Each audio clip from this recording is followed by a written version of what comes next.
happy. Some things are going to make you angry, a little sad. So we're going to go with a whole bunch of things.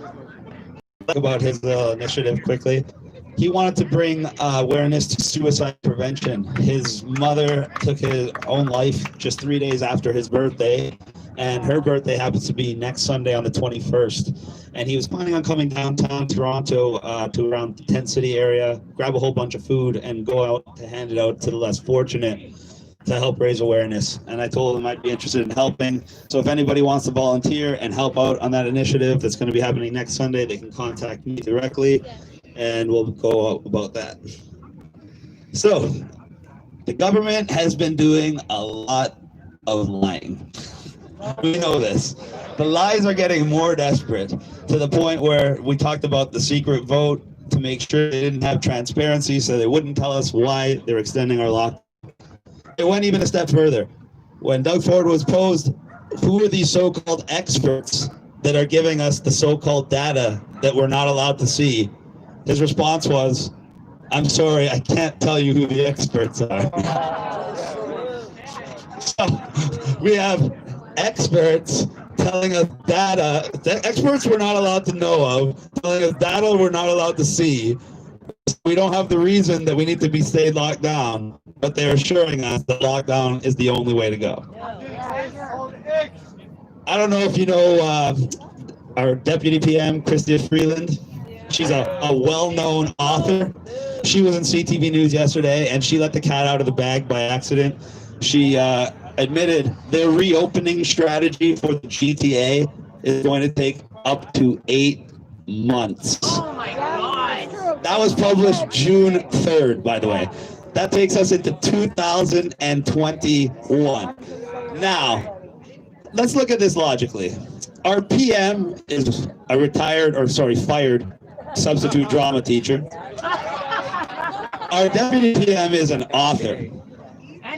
They're listening to unknown, unnamed health experts, and these people that have absolutely no economic training, no medical training, not even considering any other factors, are making a one-size-fits-all strategy for our city, telling us what's best for our own economic decisions for our family. Malpractice. You could think of it as malpractice. You could think of it's definitely treason. Definitely. But a lot of people want to put it out to incompetence, because it's a lot easier to forgive someone for being incompetent than it is to admit they know exactly what they're doing. But I can prove it to you. It's one of those things I'm going to tell you that I said was going to make you angry. So our author, Deputy PM, just wrote a biography for a very famous, well-known person who's getting a lot of attention lately. Not quite, but even worse, in my opinion. This man has paid our Deputy PM personally and handsomely to write this biography of him. Maybe you heard of him. His name is George Soros. So let's say that again. Our Deputy PM is being paid bribes, paychecks directly from George Soros. If that wasn't bad enough, if you still doubt that their plan is to attack small business, destroy it, get rid of it, and prop up the large business to create a class of super wealthy and a class of government dependent and eliminate the remainder of the middle class, all I have to tell you is, what is the name of Chrystia Freeland's latest book? Does anybody know? Am I the only person that knows this kind of weird stuff? It's called Plutocrats. Oh my God. The Rise of the World's Super Rich and the Fall of Everybody Else. This is the woman that's enforcing the policies that are destroying our small business and making companies like Amazon and Walmart exponentially and record-breakingly more wealthy, telling you that you're going to be a criminal if you try to feed your family, telling you that they're going to take the next 8 months to let you go back to work. Yeah. And then telling you that she wants you to buy her book called Plutocrats, The Rise of the World's Super Rich and the Fall of Everybody Else. This is our government, people. This is what we're facing. So why are they getting so desperate with all the lies and all of basically just denying us any access to any information that could prove what they're doing? They shot themselves in their foot. Well, they know they're going down, yes, but what are they trying to do? What is their number one weapon right now besides the fear? Media. Media is their tool, but what is their weapon? Their weapon is division. From the onset, they have divided us into as smaller and smaller groups as physically possible.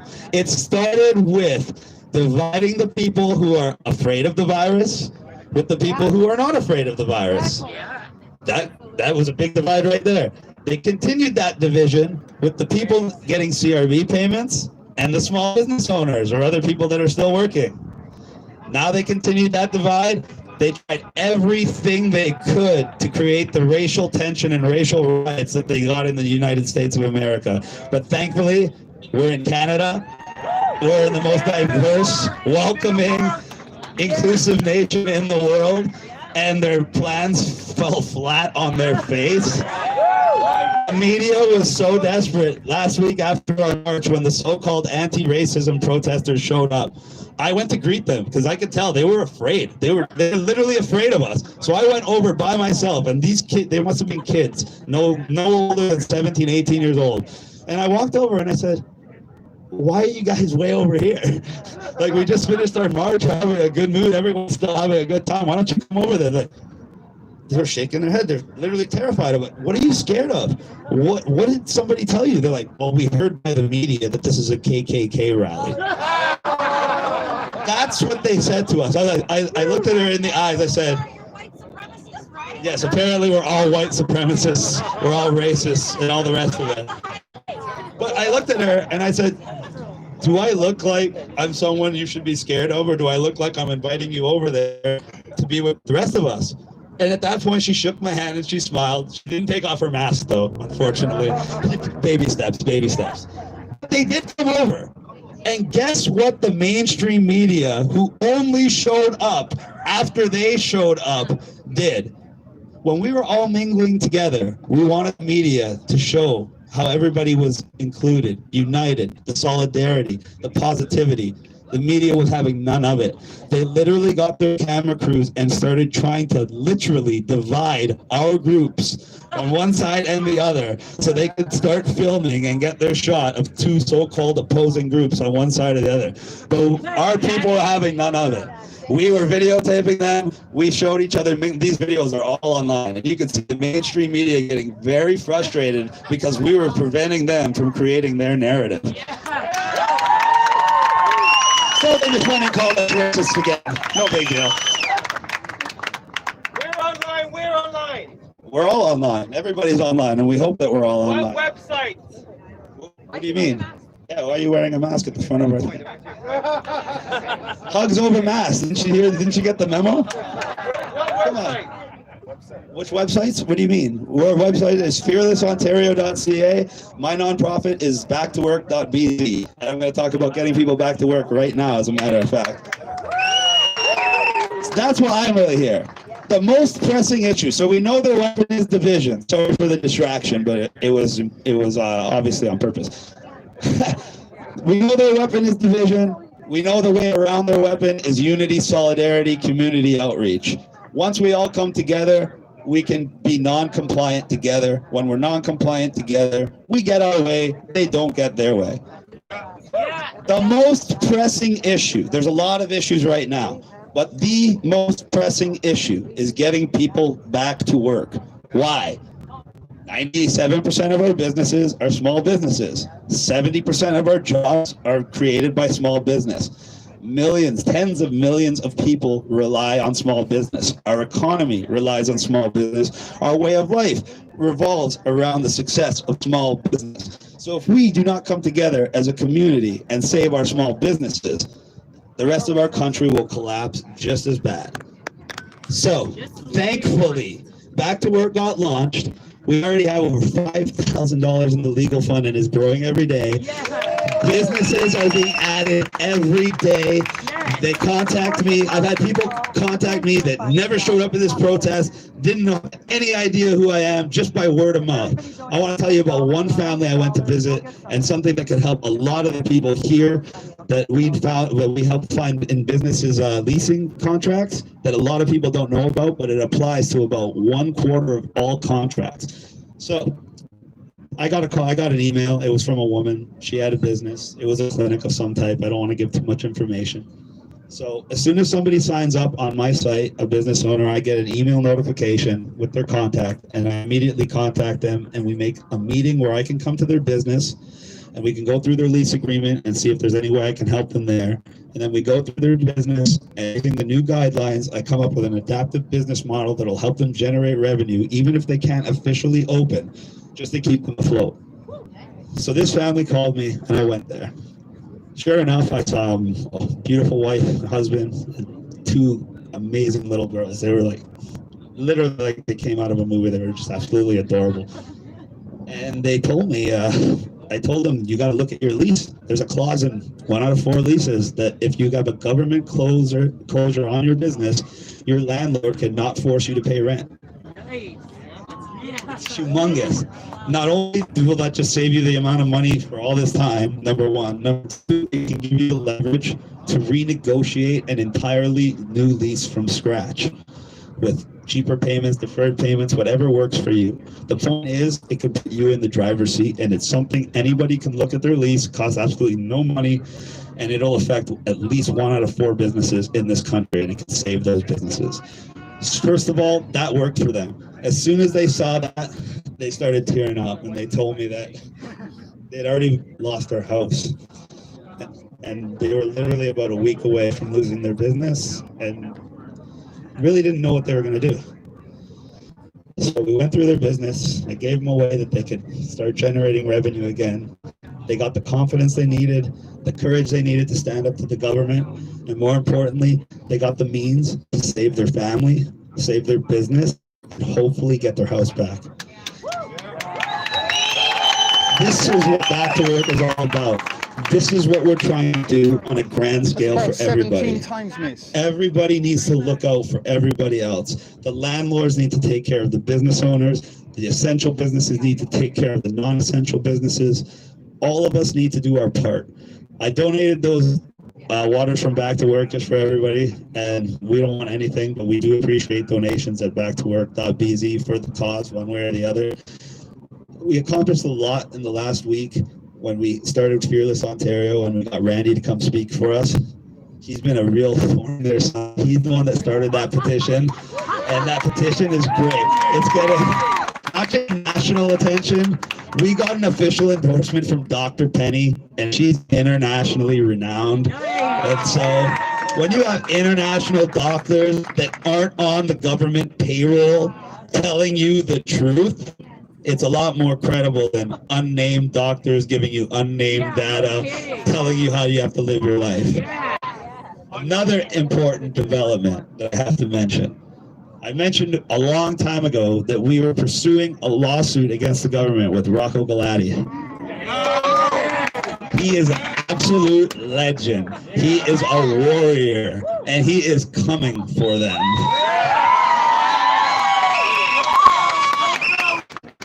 Ideally, it should be filed by next Tuesday.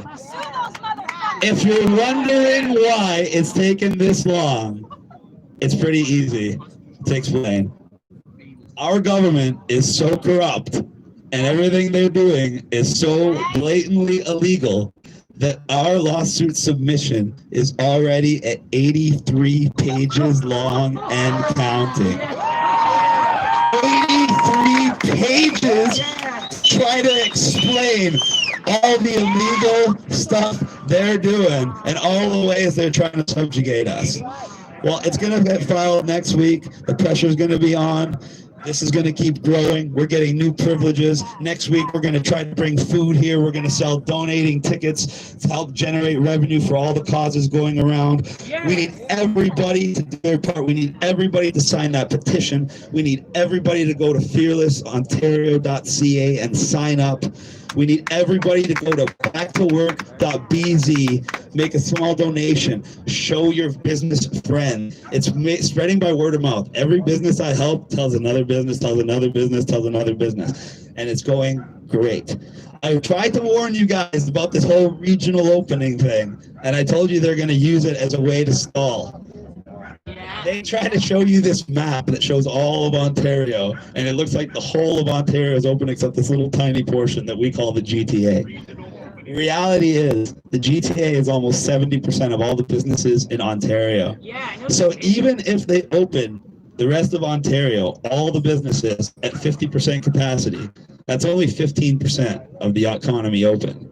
And they're trying to tell you guys that they're opening things. Oh, that's The reality is, they just released a report today saying the medical officials that we're not allowed to know who they are telling everybody that places like salons and small clinics are not going to be open in the GTA until at least the end of summer. So what kind of deficit are we going to incur with all this? Oh, deficit?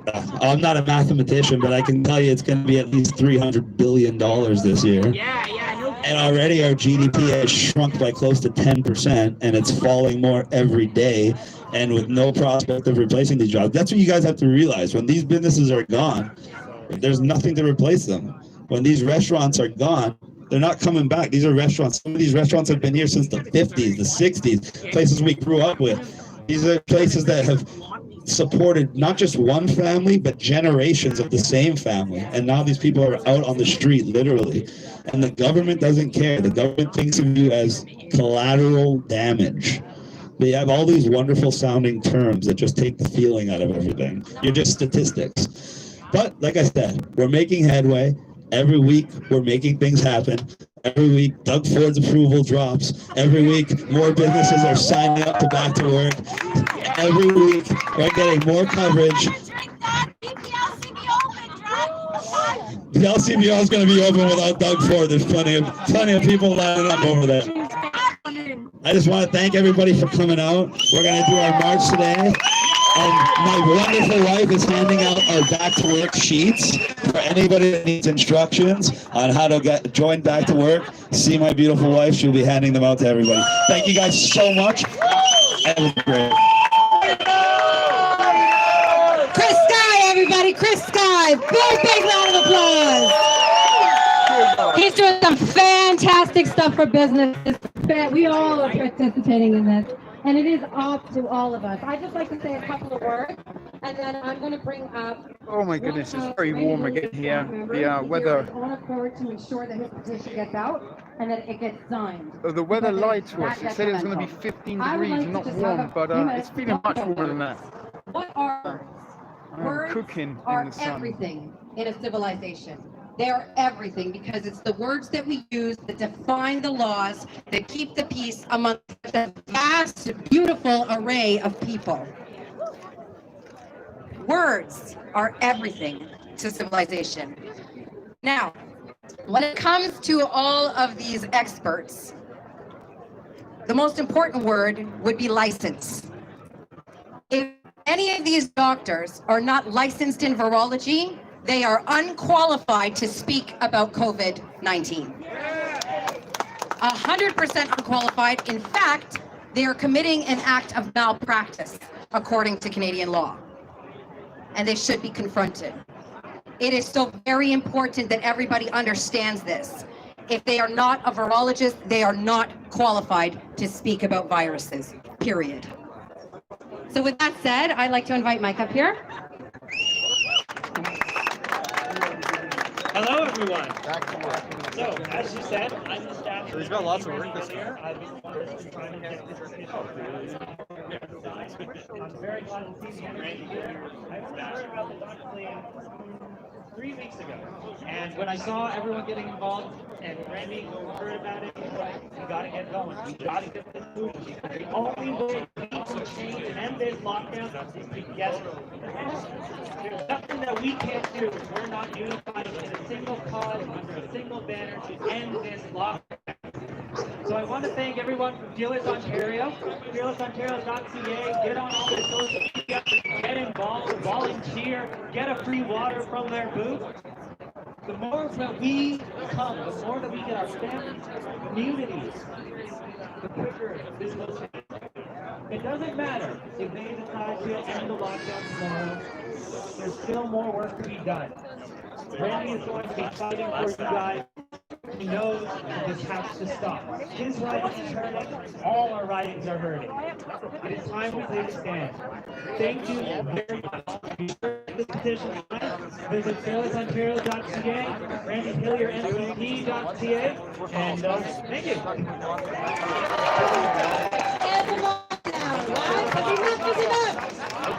Let me hear you. Enough is enough. Still can't hear you. Enough is enough. Next, I'd like to interview somebody who I actually saw yourself. His name is Justin. You might recognize him. And he's going to come up with a for himself right now.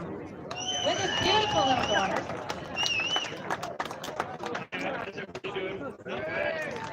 Not much of a public speaker here, but I got something to say and it needs to be said. So I worked for a construction company, and I worked there for 15 years since I was 15 years old. And basically half my life went into making these guys millions and millions of dollars. It was always a great company to work for. They always treated me really well, took care of me and my family, and it was fantastic. And then we got shut down for the COVID. We came back 7 weeks later, and they paid all our 7 weeks wages, which was fantastic of them. But 7 weeks later, we came back and we had new COVID policies. Now, this included things like contact tracing, and we had physical distancing and procedures and things like that. And I was fine with all of that. And then people started wearing masks around, which is fine because that's their choice. But it came to a point where I was cornered by my boss, actually, the president of the company, and they cornered me and they said that I had to wear a mask, that there was no choice in the matter anymore, that it was the law. Now I said to them, "Where's this law? Show me the law." And guess what? They couldn't show me the law because there is no law saying that we have to wear masks. It's garbage, absolute garbage. Yeah. So basically, I refused to wear the mask, and in that, they decided to make an example of me and fire me. 15 years I worked for these people. I worked so hard, and just to be treated like that, I didn't deserve it. I don't deserve to be threatened with my job. Nobody does. We all have the right to liberty here, and we should use it. So I used my time, and I quit my job. Well, I was fired, really. And now I'm doing everything I can to fight back, and I'm here with you wonderful people, and we're making it happen. And it's all about these kids, because it's their future we're fighting for, not just ours. Right. Absolutely. All right, thanks, guys. Look at this wonderful, beautiful little daughters over here with their signs. I love little activists. You guys are my favorite kind of people. Look at these little activists. Big round of applause.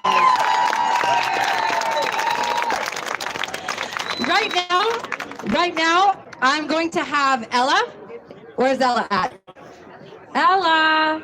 We have a beautiful young little singer in the crowd who would like to come up here and sing y'all a little song. And after Ella comes up, I'm going to have Kieran take the stage. Ella, are you still? Oh, come on up here, sweetheart. Ellie. Sorry, Ellie. My apologies. Ellie. Everybody, welcome for Ella.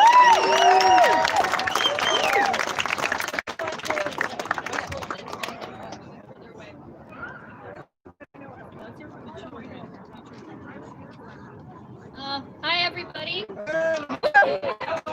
I'm Ellie and I'm here today because there's a global issue going on and I'm not talking about COVID-19, I'm talking about our rights being taken away and I will not stand for that. So I'd like to sing a song to represent why we're all here because we will not go speechless. Here comes a wave meant to wash me away, a tide that is taking me under. Swallowing sand left with nothing to say, my voice drowned out in the but I won't cry. I won't start to crumble. Whenever they try to shut me or cut me down, I won't be silenced. You can keep me quiet. Won't tremble when you try it. All I know is I won't go speechless. 'Cause I'll breathe when they try to suffocate me. Don't you underestimate me. 'Cause I know that I won't go speechless.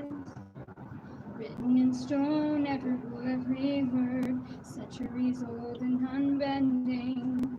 Stay in your place that is seen and not heard. Well, now that story's ending. 'Cause I cannot start to crumble. So come on, try to shut me, cut me down. I won't be silenced. You can keep me quiet. Won't tremble when you try it. All I know is I won't go speechless. Speechless at the storm in. I cannot be broken. No, I won't live unspoken. 'Cause I know that I won't go speechless. Try to lock me in this cage. I won't just lay me down and die. I will take your broken wings and watch me burn across the sky. Hear the echo saying I won't be silent. But you want to see me tremble when you try it. All I know is I won't go speechless. Speechless, 'cause I'll breathe when they try to suffocate me. Don't you underestimate me. 'Cause I know that I won't go speechless. All I know is I won't go speechless. Speechless!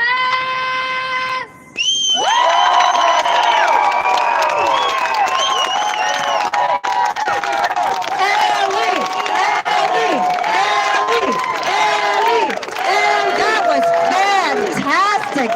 Wonderful, wonderful, beautiful voice, sweetheart. And absolutely necessary. And it is about speech. And our speech does matter. It absolutely does matter. Just 1 second there. There we go. So now I would like to invite Kira up.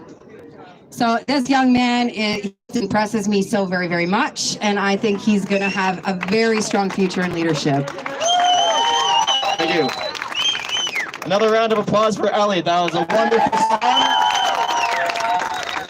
And I know it takes a lot of bravery to come up here in front of all you wonderful people and present anything. So last week was my first time doing any public speaking. And I was encouraged by a conversation I had with Mike, who spoke 2 weeks ago, to give my own speech. I think it's important. So I didn't prepare anything to say this week. So I'm just going to speak about what I've been thinking about recently, which is purpose, and specifically positive and negative purpose. And by negative, I don't mean bad, I just mean avoiding. So negative is you avoid, positive is you go towards. So some of you might know the golden rule, which is do unto others as you'd have do unto you. And the silver rule, which you may not know, is do not do unto others as you would not have done to yourself. So I don't know how everybody wants to be treated, but I definitely know, based on myself, how I don't want to be treated. And I cannot treat people like that. But then there's positive and negative purpose, right? Purpose to avoid and purpose to go towards. So I have some negative purpose. I will not get vaccinated, right? But that doesn't give me somewhere to go in life. That just tells me what to avoid. And I think a lot of the problem for people who are afraid of the virus is that they're locked in their houses. They've lost all of the positive purpose. They have negative purpose. Don't go outside. Don't see their friends. Don't do anything cool, interesting, fun. But they have no positive purpose anymore. And I think what all of us here need is positive purpose for building community. Building community, which is why we're all here, to meet each other, to network, to be with like-minded people. Positive purpose in making a brighter future. And I think that needs to involve decentralization. We become responsible for each other. We have our own local communities. We become self-sufficient.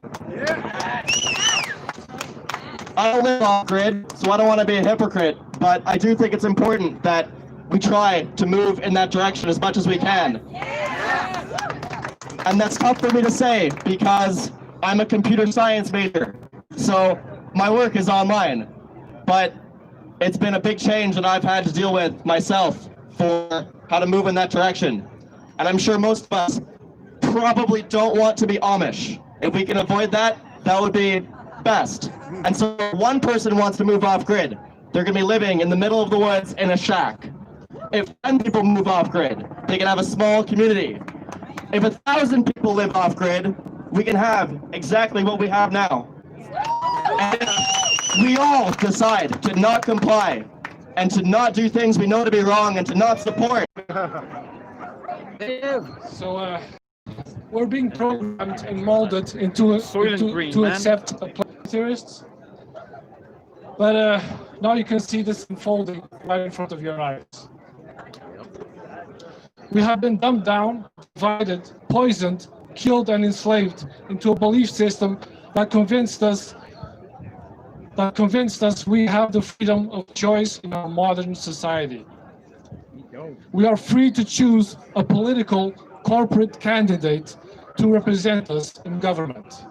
In this current political system, the politicians really represent us, don't really represent us, and their campaign funds come from big corporations. Can we really make a difference in our country by voting? Can we really make a difference in our country by voting each election cycle? If voting really mattered, if voting really made a difference, it would be illegal. That's right. There was one topic that really opened my eyes to reality: the pharmaceutical industry, especially the very lucrative business of cancer treatment. Doctors are educated to think that for removing a tumor, it's a treatment, like chemotherapy, after removing the tumors. And they think that they're helping the patients. Tumors are a symptom of an unhealthy body, and they are not the cause. If you don't heal the body, you don't treat the cancer. The reason why doctors cannot say, your cancer is gone, sir, you are healed, is because cancer is a symptom and it will always come back most of the times if the cause is not treated. They say you are in remission instead. You're not healed, you're in remission, and you'll continue in remission for the rest of your life. If you don't treat the cause of the problem and instead focus on the symptoms, the problem remains. Unfortunately, this does not happen just with cancer treatment. This is a general problem of modern medicine. Healthcare focuses on symptoms, not causes, because that's where the money is. Why focus on health if you can medicate your customer for their lifetime?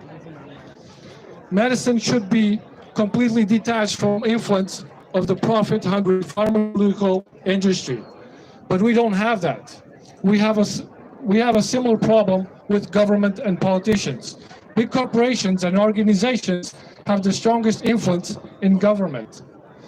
If people want a healthy government, we need to be able to control government, not government having control over us. If we remove a tumor, we can remove the same way we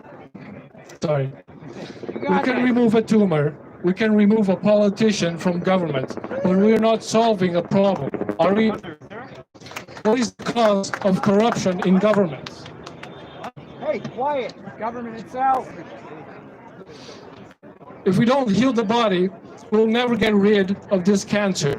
If we don't change how this country works, your children, the children of your children, will be fighting this forever. Right now, this country is a corporation. Corporations have owners. Corporations have employees. Let's take ownership of this country. Let's create a constitution written by the people, for the people, not for profit of international organizations and oligarchs. UnifyThePeople.ca has been working on this.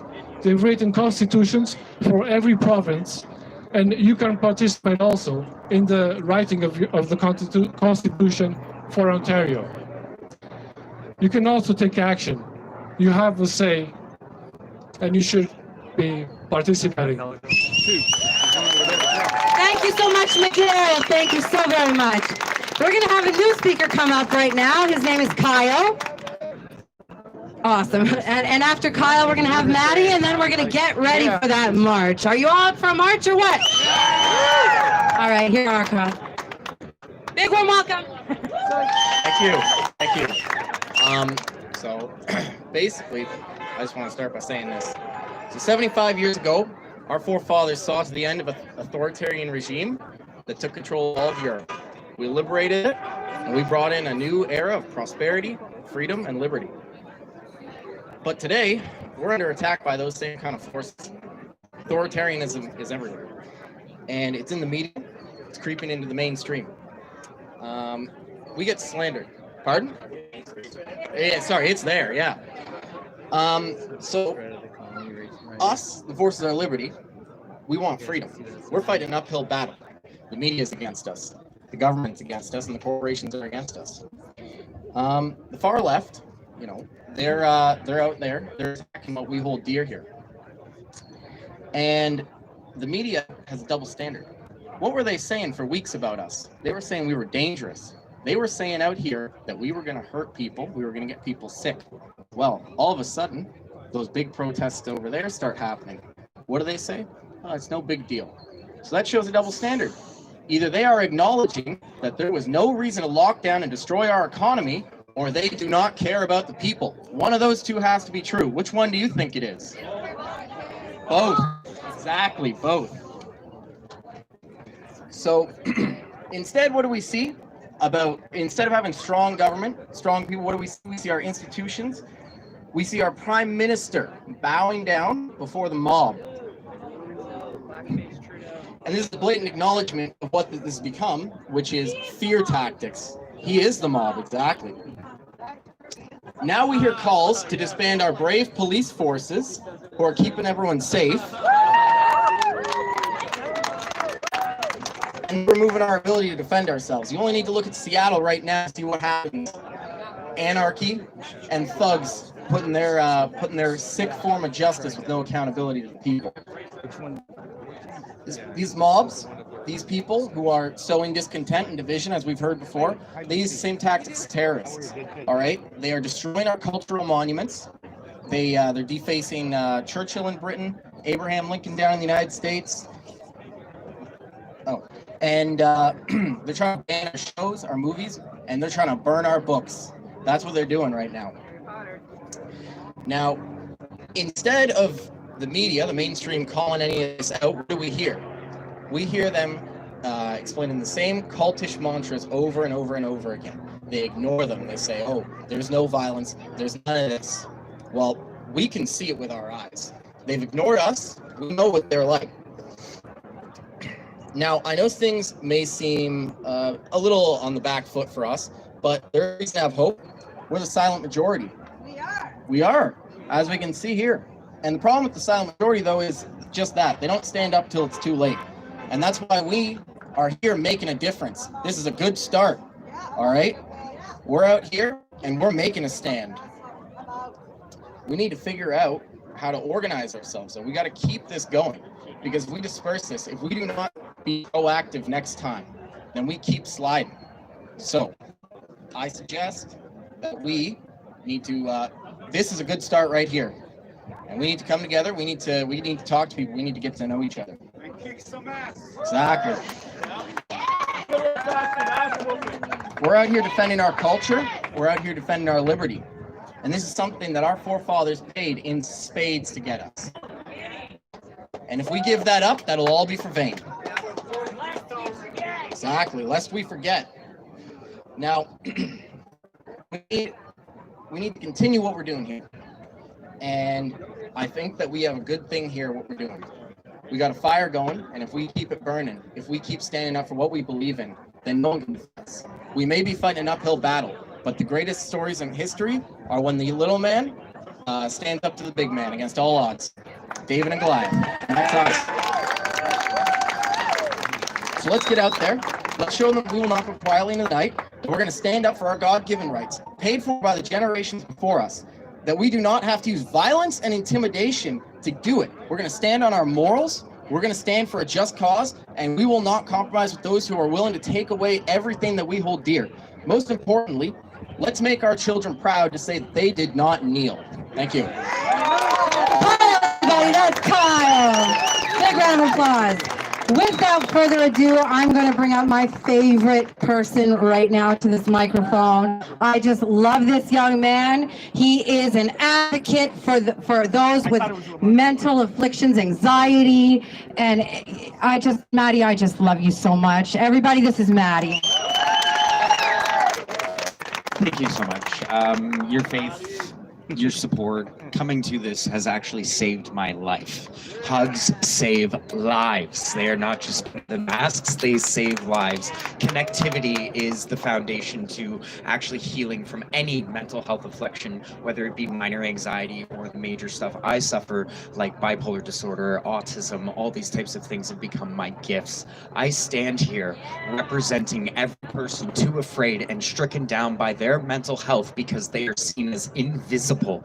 It is an incredible oppression that we actually suffer. And so I have found the strength inside myself through my recovery to stand here as a voice on behalf of all of those too afraid to stand up. And this lockdown is killing us. Unemployment, 1% will double. Deaths of stress. I am calling everyone to do away with the term suicide. It actually perpetuates and teaches us to hurt ourselves. These are deaths by distress. We are in distress. We are not wanting to die. We want to live, and there is no solution for it.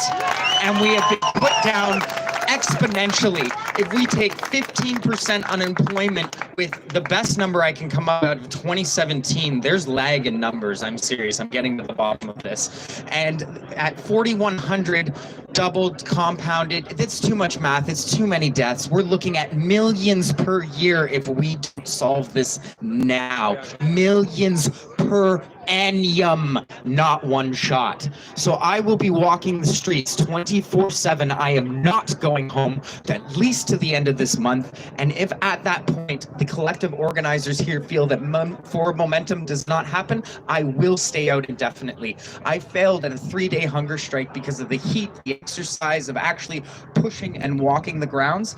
And I am here back, recovered, to say, you know what? We are stronger. You can't put us down. I will adapt. I'm just going to eat, and that way I can stay and push this message. Come talk to me. I have days of things to talk about. Come share your stories. I am collecting them to be that voice. Come talk to me. Sign the back of the board if you are for hashtag mental health is visible. I'm trying to push this. I found it unused in October. Anything mental health, please help and use that hashtag. Help me build a foundation to house and home homeless and mental health. That's Maddie, everybody. He is an emotional, beautiful young man. And that's what it's all about. We're supposed to be here for one another. This is Canada. Every single one of us is obligated in the exact same way to provide our children with a future of a better world than we were handed. That's our job, and that's what we unite under. This is not a partisan movement. This is not a race movement. This is not anything to do with politics. We don't care what you believe in, who you believe in, what your faith is, what color your skin is. None of that matters. What matters is the democracy that gives us the ability to be who we are as individuals and unite under democracy, one flag for our future, for our children.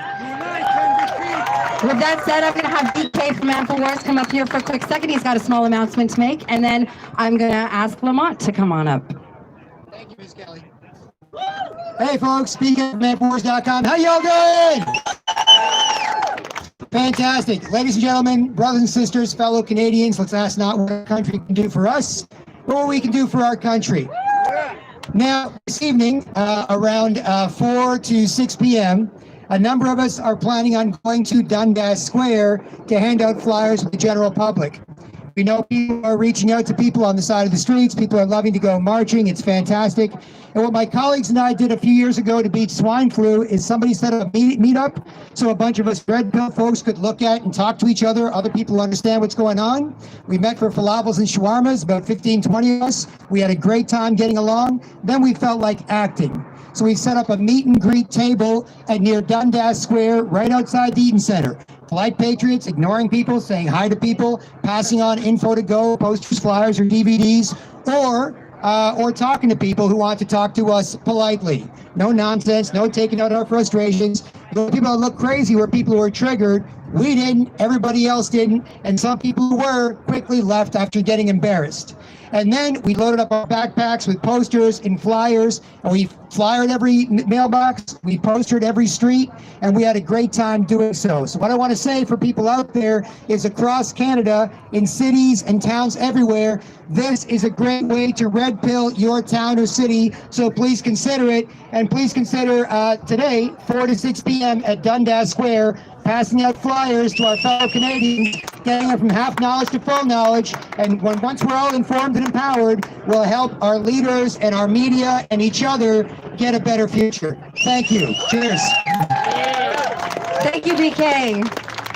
So just before I shut her down and we're going to let Lamont come up here and get you guys all prepped and ready for that march, I just want to once again advertise, I am the liaison for it, however, Fearless Ontario. I encourage everybody to please go to the website, www.fearlessontario.ca. Sign up if you'd like to volunteer. I love this little guy. He's adorable. That's right. Go woo-woo.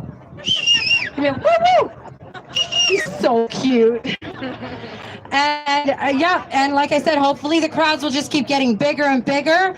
Thank you all so very much for your support. And from the bottom of my heart, I really do mean that. We're going to get this done, folks. We're going to get this done. We're going to make the changes where they need to be made right there in that house that belongs to us. So big round of applause for everybody here. And thank you very much. Lamont.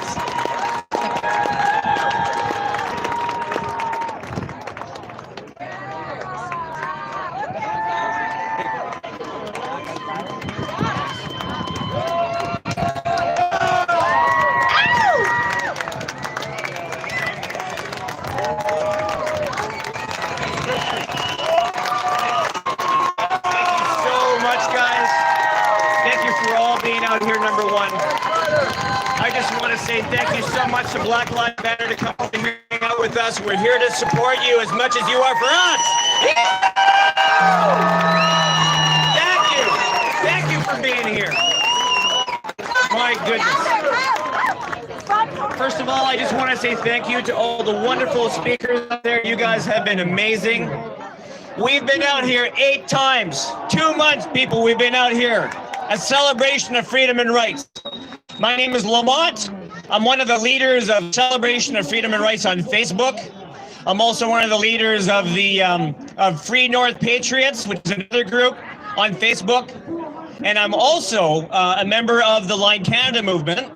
And the Line Canada movement was quite frankly put together so that if mainstream media has a hard time, if something goes down, like on Facebook where we have all our groups and stuff, that we have a place where all the information is kept for our people. We always know when the protests or the marches are going to be, and the flyers are there for all the events, right? So what I totally recommend is that you go table right over here near the big tree where the water and the food is, and sign up, get one of these little flyers for the nomorelockdown.ca, and you'll have it right to the Line movement where you can put your information in, and we're there to support you. So you know what? Vlad, I just want to say thank you for saying the whole yes thing. Does everybody agree that this is awesome today? Yes or yes? And once again, Black Lives Matter, thank you for being here with us. Number 1. Now, I want to also reassure people that, you know what, BLM or BK, Black Krishna, was just up here talking about the Great Canadian House Party. He's already done my job because we're going to go over there at 4 o'clock to help flyer Dundas Square, to give people, the conventional people, a little bit of an idea of what kind of awesome people we have here with awesome messages, okay? Dundas Square, 4 o'clock, we'll be there. Also, I want to talk about Dufferin Grove this Saturday from 12 to 3. We're going to be having a drumming circle there. And you know what? I've been hearing this whole thing about a $3,000 fine for not wearing your mask in public and all that jazz from starting on Monday. So you know what? Thursday might be a little contentious. But what we're saying is this: before that point, we will have some verbology. We'll have some things that we can say to the people to say, no, you can give us a ticket if you want, but quite frankly, you can't prove anything to do with having a $3,000 fine. It's ridiculous. Okay, and we're just going to drumming at Dufferin Grove on Thursday from 12 to 3. And the next thing I want to do is really just go through the parade march that we're going to have very soon here, as soon as we're done. It's going to be, once again, east on College to Church. We're going to go north on Church to Wellesley. And then we're going to go west on Wellesley, down to Yonge, south on Yonge, back across College, and then come back here and join all our wonderful folk. Yeah. And what we're saying is this: maybe some people should hang out here just to hold headquarters for us to make sure all the BLM people have some awesome support too. And then we're going to go for a march and we're going to come back. So who's with me for a march today? Woo! And we want to invite anybody else that wants to come along that hasn't been here often. We're here to support you. Let's hit the streets, people. Follow the march, everybody. Right that way. And thank you all for coming. My only time. I know. Wild blueberry. What did you bring today, guys? Blueberry brownies. Wild blue, are they grown-up brownies? Oh. Do they have any Mary Jane in them is what I'm asking. Marijuana. Marijuana. I forget you're so innocent and sweet. Obviously, I don't have it in there. Thank you. I love your dress. You're not doing the march, right? No, I'm going to stay here. Hello, Gracer. We miss you. Read this? Of course we can. Okay. Sorry, my friend. Okay, I'm going for the walk now. I don't blame you. Okay. Here they all go. That was nice that the BLM people turned I up. know. But I'm kind of torn. I'm like, should I stay, like they said, or go for, you know? they'll be here, I think. I don't think they're marching, but they'll be here for a while. So when you come back, They're saying some of us to hang here to kind of still show the solid, like to not keep it separate. You know what I mean? Yeah. Oh, they come and now we're leaving. Like it's not about that. I know what you're saying. Yes. So it looks more kind of together. Yeah, I agree. That's a good idea. Let me go and get the march walking off because this is the best part. Hey guys, so we've got 8 folks watching. It's been up and down a little bit. I'm not sure how good a quality this stream has been, but there they go. The protesters are beginning their little march. You can see the Black Lives Matters are still here. And are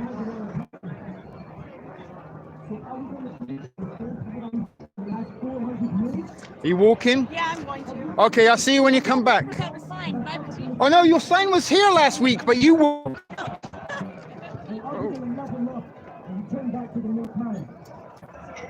Okay, so it looks like a little bit of traffic stop down there. There's an American flag, there's a Canada flag, Ontario flag.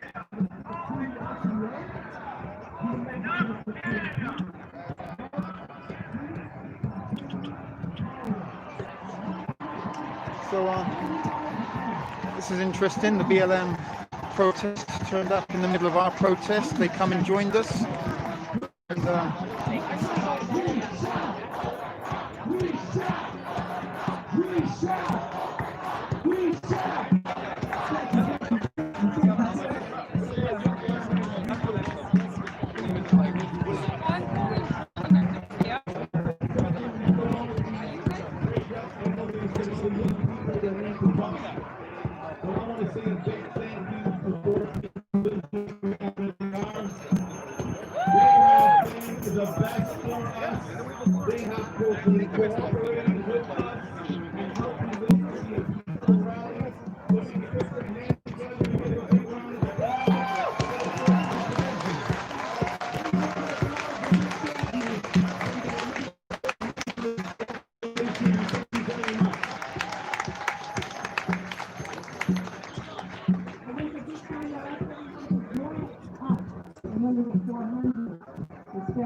afraid.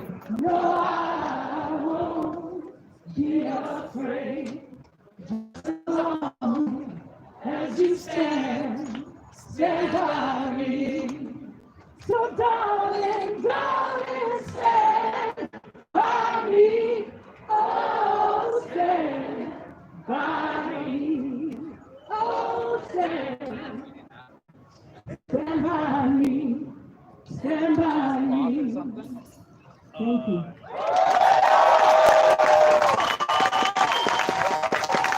Thank you.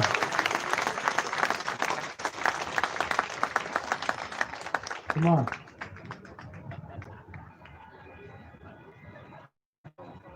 Today, I stand before you, remembering the 400.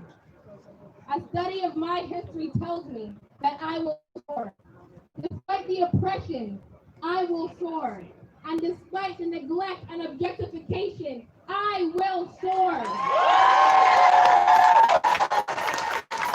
Today, we are knocking down barriers. Only then will we all rise. Can you imagine if our family was scattered? We were forced by religion and culture that did not belong to us. We need to stand together and the chaos has to stop.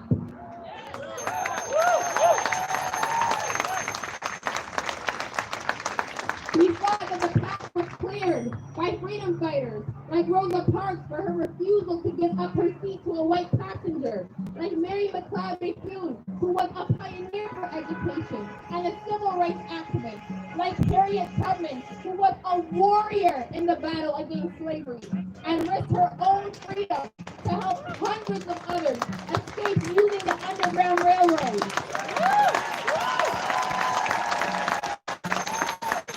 And like the Little Rock Nine, who was the first group of Black children to ever be enrolled in an all-white school, back when Jim Crow laws mandated segregated schools. This year marks 63 years, and when one of the members was interviewed, she stated how sad she was, that her life was not worth a thing because it looks like things haven't changed. They were assaulted, spat at, they were called racial slurs, but they were torn apart emotionally and physically, and they did not quit. And they created a foundation that gives young people the scholarships that they need so that their lives may not have been as hard. We have to stand up. They fought for their future, but today I stand before you heartbroken. We are still fighting. We are still being killed. We are still being hunted like wild pigs. The jails are filled with us. Society tells us that we are worthless and our lives do not matter. Like Ahmaud Arbery, who can't go for a run without being killed. Like George Floyd, who cannot be accused of a counterfeit bill without being murdered. And like Breonna Taylor, who cannot go to sleep peacefully in her bed at night without being shot 8 times.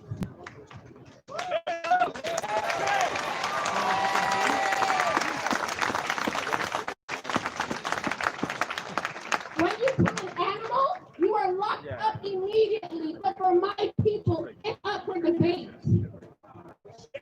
Reflecting upon my history, the one thing that I know for sure is we have made it through 400 years of captivity. We know the journey we have to take and the one that we are still taking. When will we no longer have to live in fear? When will we just have peace? When is the change coming? When is enough enough? When will we be the head and no longer the tail? When will we stop being pursued by our race?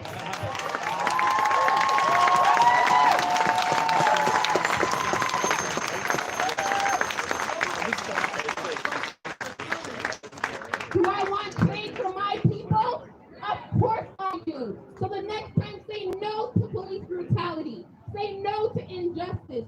Say no to fathers dying and mothers crying. And say yes to a system where Black lives matter.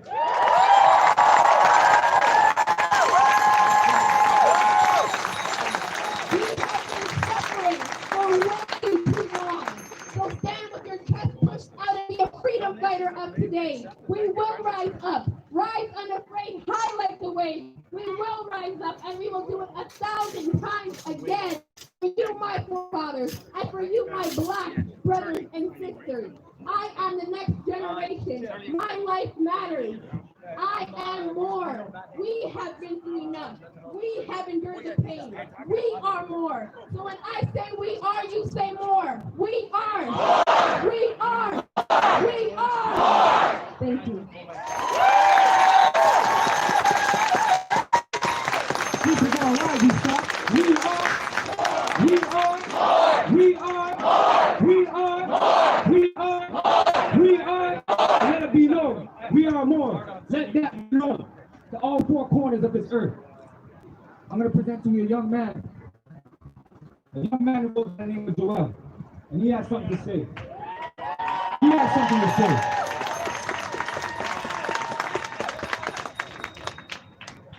Every characteristic of the biblical Jew points straight to you.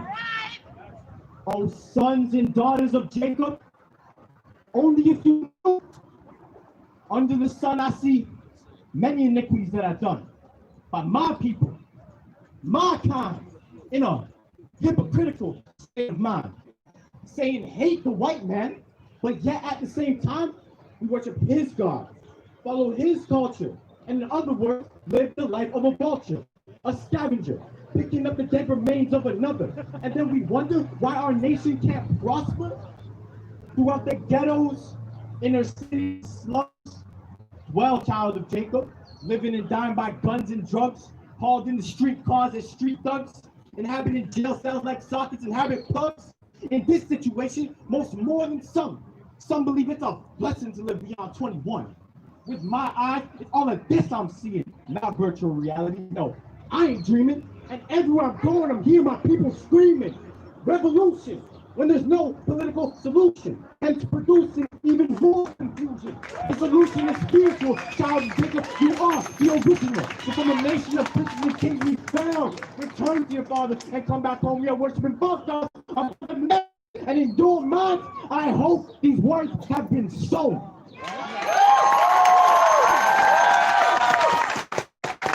As the scripture says in the book of Amos, behold, the eyes of the Lord are upon this sinful kingdom, and I will destroy it from off of the face of the earth. Saving God, I will not utterly destroy the house of Jacob, saith the Lord. I will sift the house of Jacob, like as corn is sifted in the sea, yet shall not the least grain fall upon the earth. Thank you.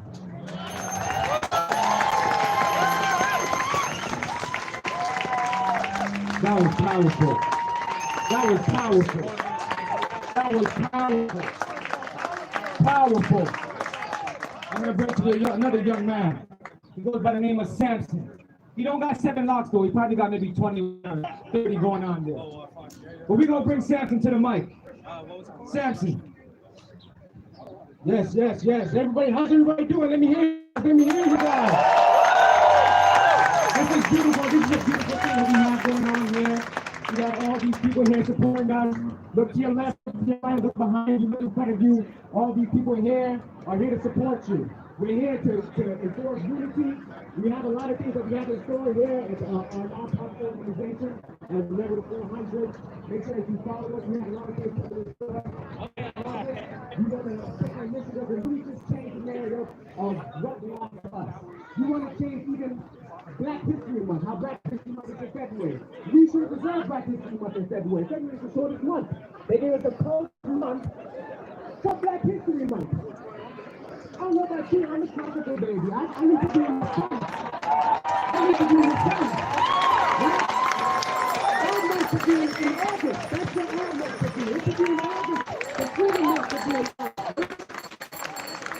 So make sure that you join us as a member of 400. We're here for the community, we're here for our people. We want to make sure that when the call of action comes out, that we answer the call. We're here to answer the call no matter what time. We were joking about this earlier. Even if there was just 2 people who would have shown up, we would have been here, we would have answered the call. But to come to see all these people here come to support us is really just warms my heart. And I don't want to get emotional because it's time. So I thank all of you guys. Sorry, excuse me. How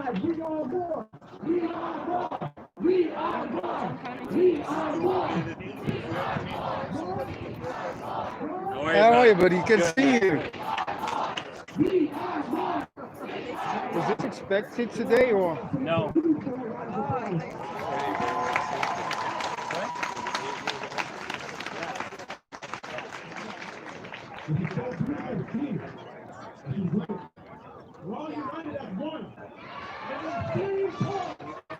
Anus, good to see you. Good.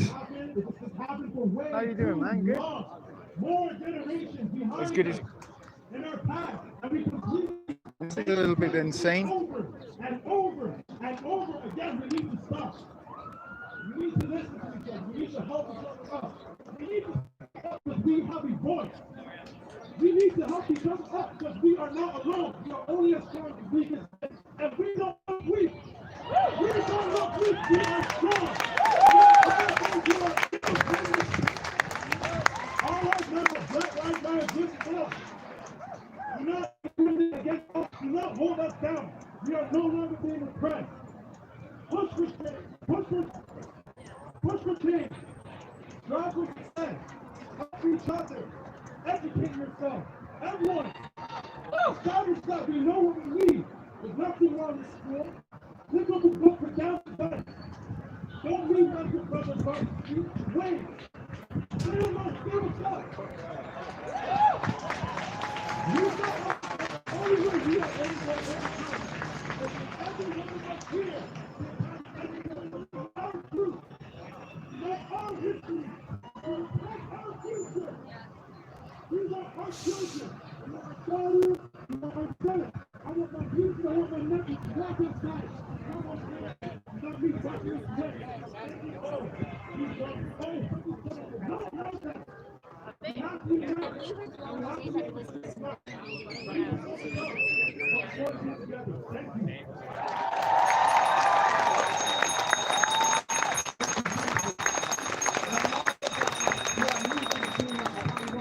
What is it? What is the number 400? What do you stand for?